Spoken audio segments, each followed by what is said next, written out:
Optimizing your funnels. Optimizing your conversion funnels. Conversion funnels differ quite a bit.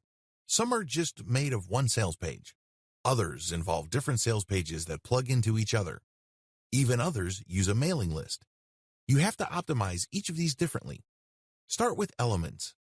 When you're optimizing a conversion sales page, it's very tempting to change everything and hope for the best. I'm telling you, that strategy is no strategy at all, because even if you're successful, you don't know which change accounted for your success. What if you can tweak other elements to get even better results? Unfortunately, if you just changed everything, you're left in the dark as to which change actually accounted for the drastic improvement in your results. Element-by-element optimization explained. Element-by-element conversion page optimization really boils down to slicing and dicing each conversion page into different elements and plugging them into a systematic and orderly testing system. For example, graphics are elements. Header or text are elements. Actual sales body text are elements. The same with calls to action. The key to success here is to optimize each element one at a time. Don't jump from element to element. For each element, come up with variations. Run your traffic test, and if you see a winner, make variations of that. See if any of the variations get better results than the first variation.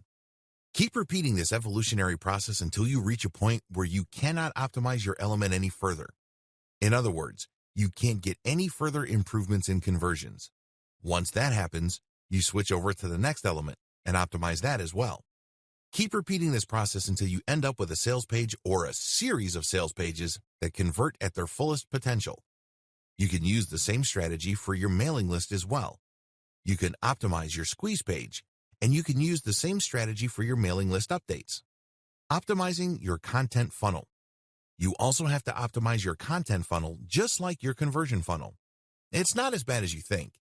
It really all boils down to your statistics.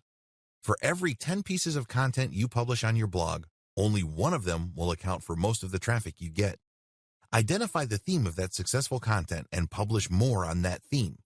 Create variations. If you notice an upward trajectory of the traffic you're getting, this means you are on the right track. It means you're talking about the right topics. Keep exploring different subtopics so you can keep increasing the organic traffic your blog or website attracts from the rest of the internet. Optimize how your content funnel plugs into your conversion funnel. Look at the series of pages people go through as they navigate your website.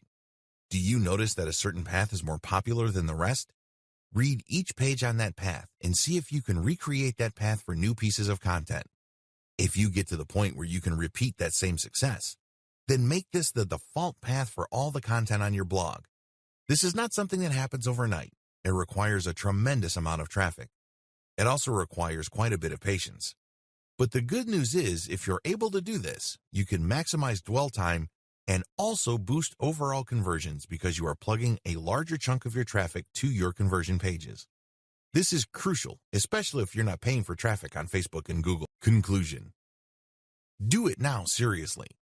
I know that a lot of people are under the impression that they will expand their business or create sales and content funnels when the time is right. Here's the problem. The time will never be right. If you are sure that you want to do this, decide to do it now. Commit to it. If you are going to rely on whether it feels right or not, you're going to be waiting for a long time. Before you know it, you're going to be buying one product after another and end up failing to lift a finger to turn the businesses that those products talk about into a reality for yourself. Watch each video closely. I know that at this point you're really pumped up. You probably want to jump in with both feet, but do yourself a big favor. Watch each video closely. Understand what's involved. Pay attention to how each step works with each other so you don't make a mistake. Remember, you're building a business. This means that you have to set things up right the first time around and then you optimize.